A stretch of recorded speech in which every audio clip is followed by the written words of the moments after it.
জোরে আল্লাহু আকবার। সামনে হাত দিবেন না, আমি যদি কিছু বলি তখন হাত দিবেন। হ্যাঁ, মানে আপনারা জানেন ভালো, বক্তাদের সাউন্ড কম বেশি হলেই কিন্তু মেজাজ গরম হয়ে যাবে, আবার লাস্টে মাইক টেক ভাঙিয়ে ফেলবো, পরে কিন্তু দোষতে পারবেন না। আপাতত যা আছে আমি হাত দিতে বলছি না, এভাবেই থাক। আর মাঝখান থেকে যদি কেউ উঠেন, বাবা হয় আপনার একদিন, না হয় আমার একদিন।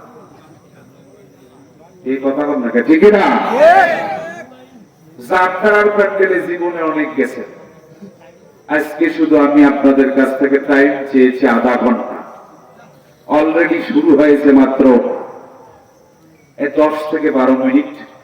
কি বলেন আপনারা, ঠিক না? আর 20 মিনিট টাইম, ঠিক আছে? আমার দিকে তাকান প্লিজ।